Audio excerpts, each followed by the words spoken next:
Isang mapagpalang umaga po kay Kuya Bal, kay Ate Edna at kay Kalinga Prab at sa lahat ng mga kasama natin dito sa Gumakalanding Pad. Isang mapagpalang umaga kay Kalinga Lydia, Kalinga Pros, kay Billionis TV, kay Ross Oral, The Mix Vlog. Isang mapagpalang umaga at kung din po kina Tita Inday PB, kina Ate Dol Tumundon, kina Ma'am Christopher Misilio. Isang mapagpalang umaga po sa inyo at maging kay Sister Cynthia Kilala. Shoutout din po kay Master Brother Paas, kina Engineer Agol, Tito Mandy Official. At sa umaga pong ito mga kalingap, tayo po narito upang maglingap yan. Samahan niyo po ako mga kalingap. Ito, si brother. Nay, magandang hapon sa inyo. Ano pong ginagawa niyo? Panggatong niyo po yan. Saan nyo galing yan, yung panggatong nyo? Sa mga bakante po. Namumugot po ng ano. Saan pong bahay nyo, Nay? Ito, bahay nyo po ito? Alin po dito? Ito po, bahay nyo po ito? Opo, yan po kayo. Hindi pa po namin anak, wala po kami. Pwede bang makatuloy sa inyong bahay? Sige po, Nanay. Una po kayo, Nay. Bitawan na muna ang inyong itak. Yan, at mga kalingap, may nakita po tayo rito, si Nanay. Yan, Nanay, pwede mo makatuloy? Opo. Tayo po, una na po kayo. Ito si Nanay. At pasyalan po natin mga kalingap. Alis ko. Oo. Nay, baka may aso dyan. Ay, wala po. Hindi naman po. Yan, magandang hapon po sa inyo. Sino kasama nyo rito, Nay? Ano po, yung akin pong maliliit na anak, kasi po yung asawa ko, nagtatrabaho po sa construction, pati po yung anak ko. Ilang taon na po kayo? Magpo 45 po. Magpo 45 po kayo? Taga dito po mismo kayo sa Gumaka? Hindi po, yung asawa ko po taga rito, ako po yung taga Laguna. Taga Laguna kayo. Ilang taon na inyong asawa? Ano po, yung magpi-50 na po yung asawa. Mas panganay po sa inyo. Opo. Ilang pong anak nyo? 6 po. Tapos may anak po ako sa dalawa. May anak po akong dalawa sa una. Meron pala kayong may unang pag-ibig. Ito bang anak po nyo ito? Ito po, Hello ate. Hi muna ate. grade 3 po. Grade 3 na si ate. Ngayon po, ilang pong anak ang kasama nyo rito? Bali, 4 po. Isang grade 6, isang grade 5, grade 8, tsaka po yung daycare. Bali kayo lang po mag-iina na andito. Opo, kami lang po. Ito po, itong tinutuloy nyo, inyo pong bahay ito. Sa amin po. Ito pong tinatayuan. Sa PNR. PNR po ito. PNR po ito. Ano nga pangalan yung nanay? Lorilyn po. Si Nanay Lorilyn, ito po pala ang inyong ang inyong pong lugar. Namin kasi wala pa po Parang bahay po niyo paano pag naulan? Yan, ganyan lang po. Ampiyasan po yan. Oo, ampiyasan po. Kaya ang ginagawa po, tapal-tapal lang po muna ng May itas, parang may itas kayo ho Wala po, istakan lang po. Kala mayroong second floor. Sa susunod po na namin, kung maayos po yan, gagawin po namin yung second floor. Kasi yung panganay kong anak na nag-asawa, diyan po namin pa. May asawa na yung panganay nyo. May anak na. Kamamatay lang po, wala pa pong 40 days. Bakit to? Nagkaroon po siya ng yung na-dehydrate po yung bata, tsaka yung pneumonia. Kawawa naman. Ilan taon na yung bata ho? 7 months po lang po. 7 months, baby pa lang Dito lang po namatay, nitong katapusan lang po ng August. Kawawa naman. Yung sinisibak nyo nanay, panggatong nyo yun. Opo. Saan kayo nagsasaing? Diyan po. Sa dyan? Sa tungko? Diyan po, sa tungko. Yan ang pinakang kusina nyo nanay. Yan po. Yan po yung pinakang kusina nyo nanay. Ilog po yun. Ano pong ilog? Ilog na po yan. Ilog na po yan. Ilog na po ba yan? Ilog na po yan. Wala akong tubig ilog na walang tubig. Ilog po yan. Pag nabaha po yan, hanggang dyan po yan sa may ng kala namin. Ganun ho. Kung ano po yung inyong yung kinabubuhay nyo rito? Ano po, yung padala lang po ng asawa ko, nagko-construction po. Construction, di bihirang umuwi ho yun. Buwan po. Buwan umuwi ho. Saka yung anak ko. Nagpapadala lang po sila sa amin. Pagka Miyerkules, yung pang budget ng mga bata na pambaon, Padala lang ho. Tsaka tuwing Sabado. Pang ano namin, pang konsumo po namin pang isang linggo. Mm. Yun lang po ang ano. Yun po kasi nakita ko kayo, may pinuntahan po ako dyan sa unahan. Nakita ko kayo nagsisiba kayo ng kahoy panggatong pala. Opo, panggatong po. Ano, Ayun palang panggatong ninyo. yan po ang ano namin, gatong namin araw-araw. Kahoy, paano pag maraming kahoy kayo nakukuhaan dito, ano? Opo, dyan po sa ano, barang. Nangunguha po kami ng mga gantong ano, mga pinuputol-putol na puno po dyan ng mga may ano-ano po. Di pinababayaan na yun ng ano. Pinuka po namin yung mga sanga-sanga. Pinukuha po niyo. Tuyo na. Mm. Yun po yung ano namin. Ilang taon yung kasama yung anak dito na panganay? Ano po, 13 years old. 13 years old din. Nakakatulong ho niyo yun. Oh, nagigigil, nagluluto. Yan, pagka ano po. Di habang sila nasa isul, kayo po ang naan dito. Pagka ano po, yung naiiwan-iwanan po sa mga kapatid na ano. Pagka yung... Kayo po wala kayong trabaho. Wala po, dito lang po. Kasi hindi naman po ako pwedeng maggawa po nung anak kong maliit. Walang magbabantay. Hindi po pati hikain po. Sino po dyan? Yun yung bunso ko po. May mga kamag-anak din kayo rito? Mister ko lang po. Mister lang niya may kamag-anak. Saan kayo sa Laguna? Santa Rosa po, Golden City. Santa Rosa. Golden City. Kumbaga ay kapitbahay lang ng Quezon. Kapitbahay lang kayo ng Quezon. Kasi na ano yung ano hindi pwedeng iwanan ng ano eh. Kasi po siya ay minsan sala-sala, sala-sala. Oo. Hikain po kasi siya. Yung klema yung klema. Ayan, dito pala sina ate oh. Ilan taon na kayo naninirahan dito ate? Bali ano na po, 15 years na po.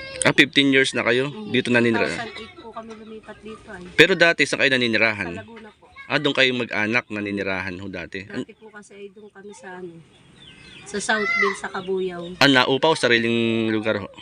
Ano po, yung naupa lang po. Dati po may bahay kami doon, yung nabigay po baga ng PNR. Oo. Tapos po na, iyan po namin yung nagipit po kami. Kasi yung minister ko, na hospital. Walang tinulong din po namin. Tapos yung Anak po niya, ganyan? sobra po, dito po namin pinagpagawa ng bahay. Dito na rin po kami tumira. Buti minatayuan din kayo ng bahay Opo. Ano po, ito po ay diyan po yung may-ari, yung kapitbahay namin. Nagkano kayo? Ano po, yung may mga puno po ng saging dito. Dito lang po yung pinabayaran yung puno ng saging kasi sayang naman po yung pinabayaran po ng 250. 250 pesos. Akala ko 250,000. Hindi po 250 pesos lang kasi may ilang puno po siya. Bali yung mga puno ng saging. Yan, mga ganyan po. Mhm. Yun po, para lang po makatayo kami. Oo. Akala ko 200,000. Ibig sabihin, yung mga puno ng saging, yun ang binayaran ninyo. Para lang po kasi kung papatayin naman po kasi nakakaano. Kumbaga para makapagtayo kayo ng bahay dito. Papanabangan naman po kasi nila yung pumayag po yung may-ari ko dyan. Na patayuan to. Kumusta naman po kayo ang sitwasyon ng buhay nyo ngayon? Eto, yung pa rin po. Minsan wala, minsan din po meron. Kumbaga nakadepende po sa padala ng inyong asawa. Minsan po kasi pagka yung nagigipit din po. Katulad na yung pagka yung na-hospital ng anak ko. Tapos nakakakuha siya ng pera dun sa amo niya. Yan, nagigipit siya ng padala rito. Kumbaga, kinakapos po kami ng Badi babali. Kasi binabayad niya po dun yung iba padadala rito. Kumbaga, makasurvive lang. Opo, makasurvive lang po. Yun po pala. Bali ilan po nag-aaral yung mga anak ngayon? 4 po. Ito po, anak niyo po itong mga ito? Opo, yan po. Yan. Mga anak niyo pala ito. Ilan lalaki po yan? 5 po yan. 5 lalaki. Pagkasama po yung dalawa pa, bali 6 na lalaki, 2 babae. Doon sa unang yung pag-ibig, ilan ang anak niyo? 2 po. Yan, doon sa unang pag-ibig yung 2. Yun ang medyo edad na. Tapos sa pangalawang pag-ibig. 6 po yung anak ko doon. Di bali, 8. Bali 8. Ayan, nakakawalo ka na pala ate. Ano? Hindi halata. Ayan, sina ate. Eh, may kuryente kayo rito? Wala po, ayun po gamit namin, solar. Ah, buti may solar. Maliwanag po yan. Opo, maliwanag Yung po palang gamit ni na ate, oh. Solar. po yan. Solar ang gamit nila. Di pag naulan ate, malakas ang ulan, eh, Opo, puro tuluan po. tuluan dito. Tapos pag malakas ang hangin. Lalo na po doon, may sira na po yung Mhm. mga bubong na tapal-tapal na lang po. Mhm. Para lang po makaano, Mhm. hindi mabasa. Mhm. Ko kasi ate, yan, ako yung may pinasyalan dyan sa unahan. Nakita ko nga kayo kanina dyan. Tapos nadaanan ko kayo, eh, Sisibak, nagsisibak ng panggatong. sisibak po, mamaya-maya magluluto na po ng ano. Diyan pala kayo nagagatong. Isa kayo, sakay na ako ng tubig dito, malayo. Ano po, nakakuha po kami dun sa poso. Pero pag dagsawin po, tsaka yung pampaligo, dyan po sa balon. Doon sa ano, inumin. Yung inumin po yan, dun sa ano po kami nakuha. Hindi ba ate mahirap ang buhay? Kahit po sabihin mahirap ay kakayanin po at ay yung mga anak po. At ay konting ano lang po, tiis. Kumbaga, talagang ang buhay ngayon ay medyo ano. Oo, lalo na po ngayon, pamahal po ng pamahal ang mga bigas. Oo, mahal ng kilo ng bigas so ngayon na. Kaya nga po. Mga 50 plus na. 60 na nga po ang ano namin. Ang kilo ho ngayon. Ang iba ay 60 na po ang kilo. Kumbaga, bigas pa lamang ay gastos na, Kaya budget minsan, na. Inaano ko na lang sa mga anak ko. Kaso kahit walang baon, Mhm. at ay wala talagang ano ay. Kaya napasok sila kahit wala pong baon. Di pag napasok ko yung mga anak, yung ilan na kasama yung anak dito hindi nag-aaral. Wala na po. Eto po. At ano ko, binabantayan ko po sa daycare. Lahat na nag-aaral. Po sila nag-aaral na Ibig po. sabihin niya ate, malaki-laking budget ang kailangan mo araw-araw niyan. Eh, hindi ko na nga po inaano yung aking tatlong malalaki sa yung elementary at inaano ko lang po ito. Sabi ko at sa daycare. Yung aking pong tatlong malalaki, nagbabaon lang po ng kanin. Kahit walang baon na pera, napahit naman po sila. Kasi ang katiran po nila ay hindi naman daw po baon ng pinapasok. Tama yun. Nini, anong pangalan mo? Sakit, dali. Anong pangalan mo, Nini? Hoy, halika rito. Nahiya na si Nini ayo. May assignment ka? Halika, dali. Ikaw, Tutoy, anong pangalan mo? Anong pangalan mo? Ha? Ha? Anong pangalan mo? Loli. Ha? Loli. Lulit? Pangalan. Anong pangalan? Mark Jan. Si Mark Jan pala to. Yan po yung mahika. Baliktad rin po ang puso niya. Bakit to? Ano po puso niya? Nasa kanan po. Nasa, ito ho. May record po yan. Galing San Lazaro. Sa kanan po ang ano yan. Yan ang bunso nyo. Galing. Ba't baliktad ang puso nung anak nyo? Di ba ang puso ay naandito sa ano? Kaliwa po. Kaliwa. Nasa kaliwa. Ay, nasa kanan. Paano daw nangyari yun? Ay, hindi ko pa rin po alam. Basta yan po ang ano sa kanya nung ano. Parang ngayon lang po naka-encounter ng ganun ano. Meron palang ganun. Ano naman po siya, yung, kasi nung na-hospital siya po noon na halos hindi na siya na, ano, mahirap na siyang huminga. Ito mo ganun. Mahirap na siyang huminga. Doon po namin siya naisugod sa San Lazaro. Tapos doon po, lahat po ng test ginawa sa kanya. Tapos yun nga po, doon nga po ay, ang ano po sa kanya ay yung kanyang puso ay nasa kanan. Ginamitan po siya ng mga aparato. Ang sabi naman po ng doktor, wala naman daw kung dapat ilipat o problemahin. Kasi normal lang. Parang normal yun. Normal lang. Parang umano lang daw po yung ano. Nasa kaliwa yung kanyang heart. Yung nasa kanan. Nasa kanan. Ang heart natin kasi nandito eh. Opo. Siya nasa kanan. Nasa kanan. Ito, tingnan natin. Totoy, kumusta? Ang puso mo daw ay nasa ano, nasa kanan. Ha? Nasa kanan nga, Totoy. Busy ayo. Yan, ito po mga kalingap, yung bunsong anak po ni ate. Ang sabi ni ate, ano? Ayan, ang puso ay nasa, ano? Nasa kanan po. Nasa kanan ang puso ni Tutoy. Tutoy, tingin ka nga dito, Tutoy. Tingin ka muna. Pugi ayo. Siya po'y hinihika. Siya po yung may ano. Siya po ay may mga gamot yan na ano. Pausok. Ayan ho. Ibig sabihin, ang puso niya ay Nandito ho sa nandito ang puso mo. Nandito. Imbis na nasa kaliwa. Nasa kanan pala yung puso ni Tutoy. May x-ray po siya dyan na ano. Nandun po talaga sa ano? Nasa kanan po talaga ang ano niya. Ito pala mga kalinga po yung bunsong anak ni ate. 3 years old na po siya nung matrace po namin na. Na ganun po. Nasa ano? Nasa kanan po yun. Nasa kanan ang puso ni Tutoy. Kumusta ka na, Tutoy? Nung na-hospital. Nasa kanan daw ang iyong puso. Anong masasabi mo? Okay lang? Okay? Okay ka nga? Ganun ka? Okay ka daw, okay. Okay lang? Paano mag-okay? Dali. Paano mag-okay? Hindi ka na. Paano mag-okay? Okay, dali. Nasa kanan ng iyong puso, Tutoy. Ano din siya dito? Nasa kanan pala yung puso ni Tutoy, ano? Ito, mga anak niyo po ito. Ito, yan sa Mga anak ni ate. grade 5 po. Yan, grade 3. Eh, nung nalaman niyo po na nasa kanan ng puso ng bunso niyong anak, anong... Inano nga po sa amin ng doktor sa district. Mm. Yan, ano daw po namin, ano daw po na ano. Para daw po malaman kung anong problema nung ano niya. Ngayon, nagkataon naman po na nasa Laguna kami nung sinumpong po siya ng hika. Ngayon, sinugod po namin siya sa ospital ng Santa Rosa, community. Hindi po siya na ano doon at puno po yung ospital. Inano po kami sa San Lazaro. Pagdating po sa San Lazaro, doon po namin na ano na okay naman daw po yung kanyang mga ano.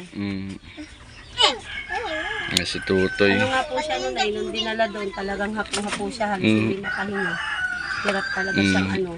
Ang sabi ng doktor, pag hindi raw nakakaigi yung kanyang ano, tutubuhan siya.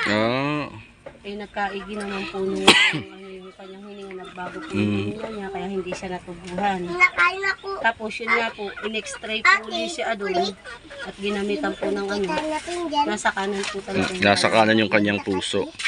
Nasa kanan po talaga yung kanyang puso. Ganun pa man ate, ano, alam mo yung sitwasyon ng iyong buhay, ay huwag kang makakalimot sa Ay, Panginoon. hindi po talaga. Si Lord yung una nating malalapitan, mahinga ng tulong. Kasi, Lahat po talaga pinasa Diyos ko po ang mga ano. tama yun ate na huwag tayong makakalimot sa Panginoon. Opo, ito po yun. Na ano man yung pinagdadaanan ng pamilya mo, ng mga anak mo, ay ipagkatiwala mo. Oo. Para to. Si Lord yung ating ano kailangan. Opo. Ate, wala na ito. Ay, ito maano naman siya oh, ano? Tutoy, Bigla po. ang heart mo pala ay nasa kanan ha? Ang ano lang po sa kanya ay bawal siyang umiyak ng ano, kaya yung magpigil siya ng iyak, bawal siya kasi nangingitim po siya. Ganun. Para po siyang sabi nga nila blue baby. Saan ka pupunta? Ba't nagsushus ka? Ha? Baliktad pa. Si Tutoy oh. Nasa kanan pala ang puso ng batang ito. Kaya siya pagka nagagalit, pinababayaan po namin siyang humiyaw. Mailabas. Kasi pag siya po ay ano, nangingitim po. Sige ate, tayo ay manalangin. Sige. Sige, manalangin tayo. Karga ka kay mama. Karga, magpipray muna tayo. Yan. Sige. Anong pangalan niya dito, Toy? Mark Jan. Si Mark Jan. Sige Ayan tayo. po yung panganay kong kasama dito. Ito pala yung inyong mga anak, ano, mga... Siya po yung pinakapanganay kong kasama po dito. Si Mark Jan. Sige, manalangin tayo, ate. Ate, anong pangalan mo? Lorilyn. Si Lorilyn. Sige tayo manalangin. Panginoon, marami pong salamat sa hapong ito, sa biyaya ng buhay at kalakasan. Aking pong panalangin, Panginoon, ikaw po magpala kay Ate Rorilyn, sa kanyang asawa at mga anak, at maging Panginoon sa kanyang bunsong anak, Lord, ikaw po magpala. Na dalangin po namin, Lord, bagamat ang puso ng batang ito ay nasa kanan, Panginoon, Lord, dalangin po namin na ikaw naman ang may likha sa aming mga tao. Dalangin namin, Lord, ang kalakasan, kalusugan ng batang ito na maging normal, Panginoon, ang bagay, Panginoon, na kung saan ay pinagdadaanan ng kanyang pamilya, Panginoon. Diyos, salamat po, kalakasan, kalusugan ng batang ito ay amin dalangin at pagpalay mo, Lord, maging ang trabaho at kabuhayan ni na ate. Salamat, Lord, itong aming panalangin hiling sa ngalan ni Jesus. Amen. Amen. Sabi mo, Amen. Dali. Amen. Ayan. Ate, meron akong ano, may dala akong konting ano. May bigas lang ate. Sali, kuhain ko lang ate. Yan ate, may dala akong ano, konting bigas. Thank you po. Galing yan ate kay ano, kay Tita Inday PB. Yan, kay Inday PB po. Sa ano po namin, sa Team Kalinga po, sa panguna po ni Kuya Bal Santos Matubang. Si Tita Inday PB po ay isa sa mga may pusong matulungin. Yan, ano, na kayo po yan. Yan po ay galing po kay Tita Inday PB, ate.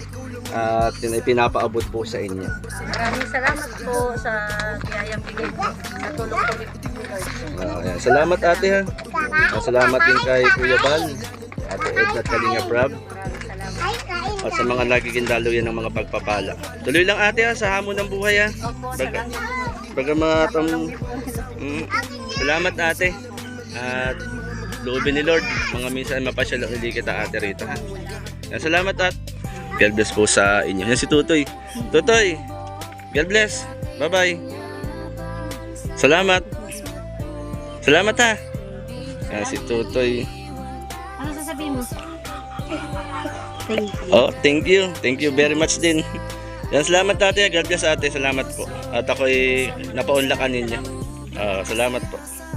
Muli po ay isang mapagpalang hapon po kay Kuya Bal, kay Ate Edna at Kalinga Prab, at sa buong team ng Kalingap. At ngayon po mga Kalingap, na ka-encounter po tayo ng medyo kakaiba, ano po, sapagkat yung anak ni ate na bunso, ang heart o ang puso ay nasa kanan. Kasi ang puso nating mga tao, di po ba, naandito sa left, nasa kaliwa ng ating dibdib, pero yung bata nasa kanan ng kanyang dibdib, yung kanyang puso. At yun lang po ay ayon po sa mga doktor. At dalangin natin na ang bata pong yun ay lumaki na may kalusugan. Yan. At ang Lord ang magpala sa pamilya ni ate at sa kanyang anak. Yan, shoutout po kina Ambassador Kalinga Jose ng Pidar Sorsogon, kina Kalinga Victor, kina Mara 77 Vlogs, kina Raymundo Dacoba Vlogs, kina Tatay Papsi. Shoutout din kina Mr. J, the PWD. Shoutout bro, kina Jal TV, kina Glenn SCTV. Isang mapagpalang hapon at syempre sa mga kasama natin dito sa Gumakalanding Pad, kina Kalinga Pros, Kalinga Lydia, Bilyones TV, Ross Oraldi Mix Vlog. Isang mapagpalang hapon po sa inyo. At kina Tita Inday PB, maraming salamat. Ate Dol Dumondon, Ma'am Christy Permisilio, Sister Cynthia Kilala, isang mapagpalang hapon po. At palambing po mga Kalingap, sa mga hindi pa po nakaka-subscribe sa aking pong channel, pa-subscribe po mga Kalingap. At iwan na lang po kayo ng bakas upang babalikan po kayo. Maraming pong salamat. God bless, Team Kalingap.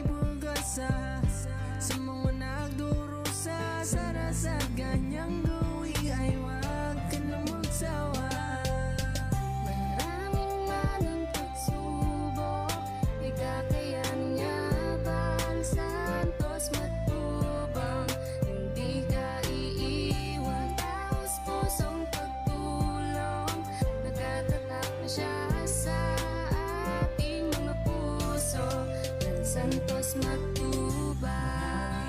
Salamat, Kuya Bal Santos Matubang. Maraming salamat.